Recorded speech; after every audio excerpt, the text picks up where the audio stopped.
എല്ലാവർക്കും നമസ്കാരം. ഞാൻ സരിത മഹേശ്വരൻ. ഇന്ന് ശ്രീമദ് വാൽമീകി രാമായണത്തിൻ്റെ ബാലകാണ്ഡത്തിലെ 43-ാമത്തെ സർഗത്തിൽ 27 മുതൽ 33 വരെയുള്ള ശ്ലോകങ്ങളാണ് പഠിക്കാൻ പോണത്. ഇന്നത്തെ ശ്ലോകങ്ങൾ നോക്കുമ്പോഴും നമുക്ക് കാണാൻ പറ്റുക തൊട്ട് മുമ്പിലുള്ള ശ്ലോകങ്ങളുമായിട്ട് അന്വയിച്ച് നിൽക്കുന്ന വിധത്തിലാണ്. അങ്ങനെയാണ് ലീലാവതി ടീച്ചർ അർത്ഥം വ്യാഖ്യാനിച്ച പുസ്തകത്തിൽ അങ്ങനെയാണ് കാണുന്നത്. അതുകൊണ്ട് അതിനെ ആധാരമാക്കിയിട്ടാണ് പറഞ്ഞുകൊണ്ടിരിക്കുന്നത്. അപ്പോൾ ഇവിടെ കഴിഞ്ഞ ദിവസം നമ്മൾ പറഞ്ഞു നിർത്തിയ കഥ എന്ന് പറഞ്ഞാൽ, ഈ ഗംഗയെ കൊണ്ട് ഗംഗ തൻ്റെ പിന്നാലെ വന്നുകൊണ്ടിരിക്കുകയാണ്. ഭഗീരഥൻ മുമ്പിൽ രഥത്തിൽ പോയിക്കൊണ്ടിരിക്കുകയാണ്. അങ്ങനെ വരുന്ന ഗംഗയുടെ ആ വർണ്ണനയും അതൊക്കെ കാണാൻ വേണ്ടിയിട്ട് വന്ന ദേവന്മാരുടെ കഥയൊക്കെയാണ് പറഞ്ഞു നിർത്തിയത്. അതോടൊപ്പം പിന്നെ എന്തൊക്കെയാണ് അവിടെ സംഭവിച്ചത് എന്നുള്ളത് ഒന്നുകൂടി വിസ്തരിച്ച് ഇങ്ങനെ പറഞ്ഞുകൊണ്ടിരിക്കുകയാണ്. ഈ സർഗം തീരണത് വരെയും ഇതൊക്കെ തന്നെയാണ് വർണ്ണിച്ചു കൊണ്ടിരിക്കുന്നത്. അങ്ങനെ പാതാള ലോകത്ത് എത്തണ വരെയുള്ള കഥ ഇവിടെ വർണ്ണിക്കുകയാണ് ഈ ഒരു സർഗത്തിൽ. നമുക്ക് 28-ാമത്തെ ശ്ലോകം 27 ഒരു ഭാഗം പറഞ്ഞതാണ്, അത് ചൊല്ലി 28 വരാം. ഭവാംഗപതിതം തോയം പവിത്രമിതി വസ്പൃശു ശാപാത് പ്രപതിതായേ ച ഗഗനാത് വസുധാതലം കൃത്വാ തത്രാഭിഷേകം തേ ബഭൂവർഗത കൽമഷാഃ. ശാപാത് പ്രപതിതായേ, സ്വർഗത്തിൽ നിന്ന് അവരുടെ നന്മകൾ ഒക്കെ കഴിഞ്ഞു പോകുമ്പോൾ, അത് തീർന്നു പോകുമ്പോൾ ഭൂമിയിലേക്ക് അവർ വരുമത്രേ. മനുഷ്യരൊക്കെ അവരവർ ചെയ്തതായ നന്മയുടെ അളവ് വെച്ചിട്ട് സ്വർഗത്തിൽ പോയി താമസിക്കുമെന്നും അത് തീരുന്ന മുറയ്ക്ക് വീണ്ടും ഭൂമിയിലേക്ക് വരികയാണ്, ജന്മം കൊണ്ട് വരികയാണ് ചെയ്യുക എന്നൊക്കെ പറയുന്ന ഭാഗങ്ങൾ രാമായണത്തിൽ ഇപ്പോൾ കാണാനുണ്ട്. അതുപോലെ തന്നെ കാളിദാസനും പറഞ്ഞിട്ടുണ്ട്. സ്വൽപീഭൂതേ സുചരിതഫലേ സ്വർഗിണാം ഗാംഗദാനാം ശേഷൈ പുണ്യേർ ഹൃതമിവ ദിവഃ കാന്തിമത് ഖണ്ഡമേഘം എന്ന് മേഘസന്ദേശത്തിൽ ഉജ്ജയിനിയെ പറ്റിയിട്ട്, വിദിശ എന്നുള്ള നഗരത്തിനെ പറ്റിയിട്ട് വർണ്ണിക്കുകയാണ്. സ്വർഗലോകത്തിന് സമമാണ്, അല്ലെങ്കിൽ സ്വർഗലോകത്തിൻ്റെ ഒരു കഷണം പോലെ ശോഭിക്കുന്ന, അവിടെ നിന്ന് താഴത്തേക്ക് വന്നപ്പോൾ ഇതുപോലെ നന്മ നശിച്ച് അല്ലെങ്കിൽ മോക്ഷം എത്താത്ത ആൾക്കാർ അവർ തിരിച്ച് ഭൂമിയിൽ വന്ന് പിന്നെയും കർമ്മം ചെയ്യണം. അതിനായിട്ട് അവർ ഭൂമിയിലേക്ക് വരുമ്പോൾ കൊണ്ടുവന്ന സ്വർഗത്തിൻ്റെ ഒരു കാന്തിയാർന്ന ഖണ്ഡം പോലെ ഇരിക്കുന്ന ആ വിദിശാ രാജ്യത്തെ കണ്ടോളൂ എന്ന് മേഘത്തിനോട് യക്ഷൻ പറയണതായിട്ട് കാണാം. അതുപോലെ അങ്ങനെ സ്വർഗത്തിൽ നിന്ന് വീണുപോയവരായിട്ടുള്ള ആൾക്കാർ അവരാണ് ശാപാത് പ്രപതിതാഹ. ശാപം കൊണ്ടോ അല്ലെങ്കിൽ ധർമ്മം അല്ലെങ്കിൽ നന്മ ഇതൊക്കെ തീർന്നു പോയത് കൊണ്ടോ ഭൂമിയിലേക്ക് വരേണ്ടി വന്ന അങ്ങനെയുള്ള ആൾക്കാർ ആരൊക്കെയുണ്ടോ ഗഗനാഥ് വസുധാതലം പ്രപതിതാഹ, സ്വർഗത്തിൽ നിന്നും ഭൂമിയിലേക്ക് വന്ന് വീണവരായിട്ടുള്ള ജനങ്ങൾ, അവരൊക്കെ എന്ത് ചെയ്തു? അങ്ങനെയുള്ള കുറച്ച് ആൾക്കാർ അവരെല്ലാവരും ഈ ഗംഗാനദിയിലേക്ക് വന്നിട്ട് കൃത്വാ തത്രാഭിഷേകം തേ തത്ര അഭിഷേകം കൃത്വ, അവരെല്ലാവരും തന്നെ ഈ ഗംഗാനദിയിൽ വന്ന് അഭിഷേകം നടത്തിയിട്ട് മുങ്ങി കുളിച്ചിട്ട് ഗതകൽമഷാഹ ബഭൂവു, അവരെ പാപം അകന്നവരായിട്ട് കളങ്കം അകന്നവരായിട്ട് മാറുകയും ചെയ്തു. അപ്പോൾ വന്നു ഭവിച്ച എല്ലാ കളങ്കങ്ങളും ആ ഗംഗാനദിയുടെ പ്രവാഹത്തിൽ ഒലിച്ചുപോയി. കളങ്കിതരെ ശുദ്ധീകരിക്കുക. എത്രയും വലിയ പാപം ചെയ്ത ആൾക്കാരാണെങ്കിലും അവരെ വരെ ഗംഗ ശുദ്ധീകരിക്കുന്നു, അവർക്ക് മോക്ഷം നൽകുന്നു എന്നാണ് നമ്മുടെ ഭാരതീയമായിട്ടുള്ള വിശ്വാസം.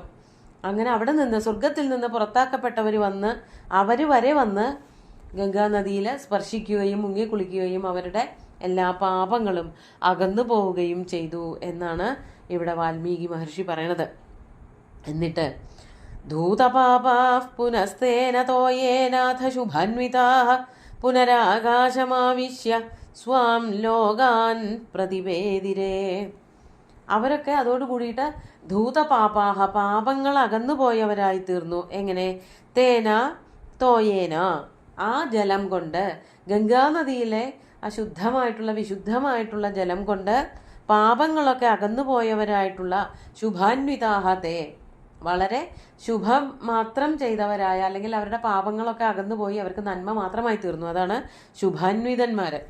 അവരൊക്കെ പുനഃ ആകാശമാവിശ്യ, അവരെല്ലാവരും സ്വർഗലോകത്തിലേക്ക് പോവുകയാണ്. ആകാശത്തിലേക്ക് ചെന്നിട്ട് ആവിശ്യ പ്രവേശിച്ചിട്ട് സ്വാൻ ലോകാൻ പ്രതിപേതിരെ, അവരവരുടെ ലോകങ്ങളിലേക്ക് എത്തിച്ചേർന്നു. ഏതൊരു ലോകത്തിൽ നിന്നാണ് അവരെ ഭ്രഷ്ടാക്കിയത് അവിടേക്ക് തന്നെ ആ വിശുദ്ധിയുടെ മാർഗത്തിൽ കൂടെ അവർ എത്തിച്ചേർന്നു. സ്വർഗലോകത്തിലേക്ക് പോയി, അല്ലെങ്കിൽ ഏത് ബ്രഹ്മലോകമാണോ സ്വർഗലോകമാണോ, അതുപോലെ തന്നെ മറ്റ് അതലം വിതലം സുതലം എന്നൊക്കെ പറഞ്ഞിട്ട് കുറേ ലോകങ്ങളുണ്ട്. അവിടെയൊക്കെ ഈ പറഞ്ഞ പാപികൾ ചെന്ന് പാർക്കേണ്ട സ്ഥലമൊന്നുമല്ല. അവിടേക്കൊക്കെ നന്മ ചെയ്താൽ മാത്രമേ പോകാൻ പറ്റുള്ളൂ. അങ്ങനെ നരകം എന്ന് പറയുന്നത് മറ്റൊരു സ്ഥലമാണ്. പൊതുവെ നമ്മളെല്ലാവരും ചിന്തിക്കുന്നത് പാതാളവും നരകവും ഒക്കെ ഒന്നാണെന്നാണ്. അതല്ല, അങ്ങനെയുള്ള പല ലോകങ്ങളും ഉണ്ട്.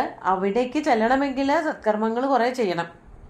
അത് നശിച്ചു പോയവരായിട്ട് ആരൊക്കെ ഭവിച്ചുവോ അവരൊക്കെ ഈ ഗംഗയിൽ സ്നാനം ചെയ്തുകൊണ്ട് ഈ ധർമ്മത്തെ അല്ലെങ്കിൽ നന്മയെ വീണ്ടെടുത്തു എന്നാണ് പറയണത്.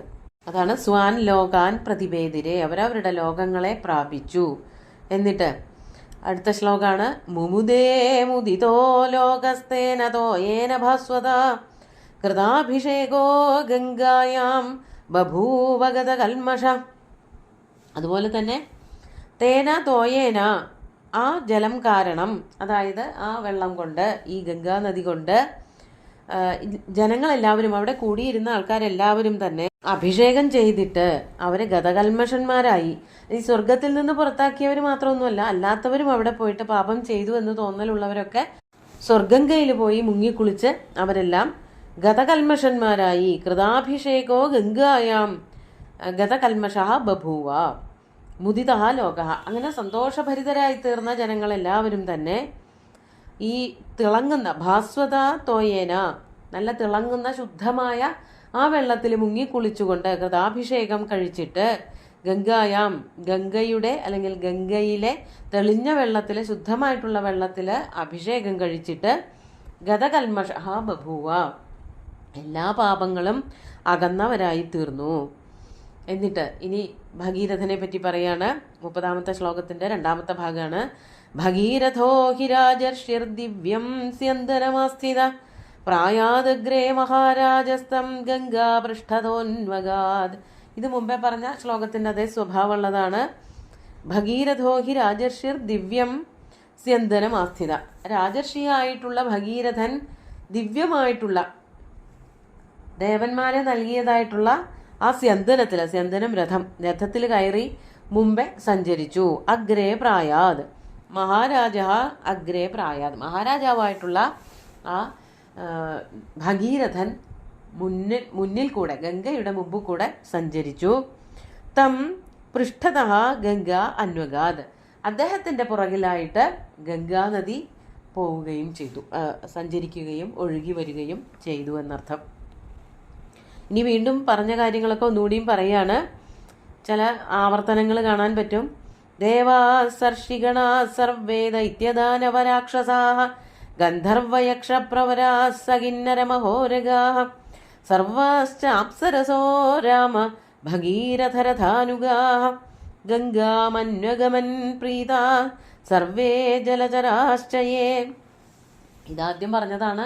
കുറേ പേര് കാണാൻ വന്ന് നിന്നു. അവരൊക്കെ ഈ ഗംഗാനദിയോടൊപ്പം ഭഗീരഥനോടൊപ്പം സഞ്ചരിച്ചു എന്ന് മാത്രമേ പറയുന്നുള്ളൂ. അതാണ് ദേവന്മാര്, ഋഷിഗണങ്ങളോടുകൂടിയ ദേവന്മാര്, ദൈത്യന്മാര്, ദാനവന്മാര്, രാക്ഷസന്മാര്, അതുപോലെ തന്നെ ഗന്ധർവന്മാര്, യക്ഷന്മാര്, അവരിലൊക്കെ ശ്രേഷ്ഠന്മാര്. പ്രവര ശബ്ദം ശ്രേഷ്ഠവാചിയാണ്. അപ്പോൾ ഗന്ധർവ പ്രവരന്മാര്, യക്ഷപ്രവരന്മാര്, കിന്നരന്മാര്, മഹാ ഉരകങ്ങള്, വലിയ വലിയ നാഗത്താന്മാര്, അതുപോലെ കുറേ അധികം അപ്സരസ്സുകൾ, അവരെല്ലാവരും തന്നെ ഭഗീരഥ രഥാനുഗാഹ, ഭഗീരഥന്റെ രഥത്തെ അനുഗമിച്ചുകൊണ്ട് ഗംഗാം അന്വഗമൻ പ്രീതാഹ സർവേ ജലചരാശ്ച, എല്ലാവരും സന്തോഷഭരിതരായിക്കൊണ്ട് ഗംഗാം അന്വഗമൻ, ഗംഗാ നദിയെ അനുഗമിച്ചു. അതായത് ഭഗീരഥനോടൊപ്പം ഗംഗാനദിയോടൊപ്പം ഇങ്ങനെ ഇവരെല്ലാവരും ആനന്ദഭരിതരായിട്ട് സന്തോഷിച്ചു. അതായത് ഇത് വളരെ വിചിത്രമായിട്ടുള്ള ഒരു കാര്യമാണ്, ഇതുവരെ സംഭവിക്കാത്തതായിട്ടുള്ള ഒരു കാര്യമാണ്.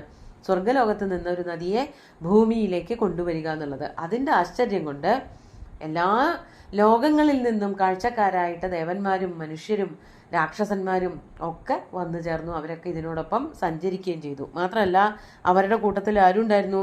സർവേ ജലചരാശ്ച അന്വഗമൻ, സന്തോഷഭരിതരായിട്ടുള്ള ജലജീവികളും. ആദ്യമേ പറഞ്ഞിരുന്നു, മുതലകൾ, ആമകള്, മത്സ്യങ്ങള് തുടങ്ങിയിട്ടുള്ളതൊക്കെ ഈ വെള്ളത്തിൽ കൂടെ സ്വർഗത്തിൽ നിന്ന് ഭൂമിയിലേക്ക് ഒഴുകിയെത്തിയെന്ന്. അവരെല്ലാവരും തന്നെ ഈ നദിയോടൊപ്പം ഒഴുകിക്കൊണ്ടേയിരുന്നു. അതാണ് 33-ാമത്തെ ശ്ലോകത്തിൻ്റെ ആദ്യത്തെ വരി. അടുത്തത് യതോ ഭഗീരഥോ രാജാ തതോ ഗംഗാ യശസ്വിനി ജഗാമ സരിതാം ശ്രേഷ്ഠ സർവപാപപ്രണാശിനി. എവിടേക്കാണോ ഭഗീരഥൻ പോയത്, യതോ ഭഗീരഥോ രാജ, ഭഗീരഥ മഹാരാജാവ് ഏതൊരു വഴിക്കാണോ സഞ്ചരിച്ചത്, തതോ യശസ്വിനി ഗംഗ, അങ്ങോട്ട് തന്നെ യശസ്വിനിയായിട്ടുള്ള ഗംഗയും ഒഴുകിച്ചെന്നു. അതാണ് ജഗാമ സരിതാം ശ്രേഷ്ഠ, സരിത്തുക്കളിൽ വെച്ച്, നദികളിൽ വെച്ച് ഏറ്റവും ശ്രേഷ്ഠയായിട്ടുള്ള, യശസ്വിനിയായിട്ടുള്ള, എല്ലാ പാപങ്ങളെയും നശിപ്പിക്കുന്നവളായിട്ടുള്ള ഗംഗ. അതാണ് സർവപാപ പ്രണാശിനി, പ്രകർഷേണ നശിപ്പിക്കുന്നവൾ, ഒട്ടും തന്നെ പാപങ്ങൾ ബാക്കി വെക്കാതെ എല്ലാവരെയും രക്ഷിച്ച് മോക്ഷത്തിലേക്ക് എത്തിക്കുന്നവളായിട്ടുള്ള ആ ഗംഗാ നദിയും, അത് നദികളിൽ വെച്ച് ഏറ്റവും ശ്രേഷ്ഠയായിട്ടുള്ള നദിയാണ് ആ ഗംഗാ നദി, ഭഗീരഥനെ അനുഗമിച്ചു എന്നാണ് ഇവിടെ പറയണത്. ബാക്കി വിഷയങ്ങൾ അടുത്ത ദിവസം നോക്കാം. ഇന്നത്തെ ശ്ലോകങ്ങൾ ഒന്നുകൂടി ചൊല്ലി നോക്കാം. കൃത്വാ തത്രാഭിഷേകം തേ ബഭൂർഗതകൽമഷാഃ ധൂതപാപാഃ പുനസ്തേന തോയേനാഥ ശുഭന്വിതാഃ പുനരാകാശമാവിശ്യ സ്വാം ലോകാൻ പ്രതിപേദിരേ മുമുദേ മുദിതാ ലോകസ്തേന തോയേന ഭസ്വത കൃതാഭിഷേകോ ഗംഗായാം ബഭൂവ ഗതകൽമഷഃ ഭഗീരഥോ ഹി രാജർഷിർദിവ്യം സ്യന്തനമാസ്ഥിത പ്രായാദഗ്രേ മഹാരാജസ്തം ഗംഗാ പൃഷ്ഠതോന്വഗാത് ദേവാസർഷിഗണാ സർവേ ദൈത്യദാനവരാക്ഷസാഃ ഗന്ധർവയക്ഷപ്രവരാः സകിന്നരമഹോരഗാः സർവാശ്ചാപ്സരസോ രാമ ഭഗീരഥ രഥാനുഗാः ഗംഗാമന്വഗമൻ പ്രീതാः സർവേ ജലചരാശ്ച യേ യതോ ഭഗീരഥോ രാജാ തതോ ഗംഗാ യശസ്വിനി ജഗാമ സരിതാം ശ്രേഷ്ഠ സർവപാപപ്രണാശിനി. അങ്ങനെ പാപങ്ങളെയൊക്കെ ഇല്ലാതെയാക്കുന്നവളായിട്ടുള്ള ഗംഗ വളരെ അനുസരണയോട് കൂടിയിട്ട് ഭഗീരഥൻ്റെ ഒപ്പം അനുഗമിച്ചുകൊണ്ട് സഞ്ചരിച്ചു എന്നാണ് പറയണത്. ഇനി അനുസരണക്കേട് വീണ്ടും കാണിക്കാൻ പോകുന്നുണ്ട്, അത് അടുത്ത ദിവസം നോക്കാം. സുന്ദരമായിട്ടുള്ള ശ്ലോകങ്ങൾ ഭഗവാൻ ശ്രീരാമചന്ദ്രൻ്റെ കാൽക്കൽ അർപ്പിച്ചുകൊണ്ട് ഗുരുവായൂരപ്പനെ സാഷ്ടാംഗം നമസ്കരിച്ചുകൊണ്ട് എല്ലാവർക്കും ശുഭദിനം നേർന്നു നിർത്തട്ടെ. നന്ദി.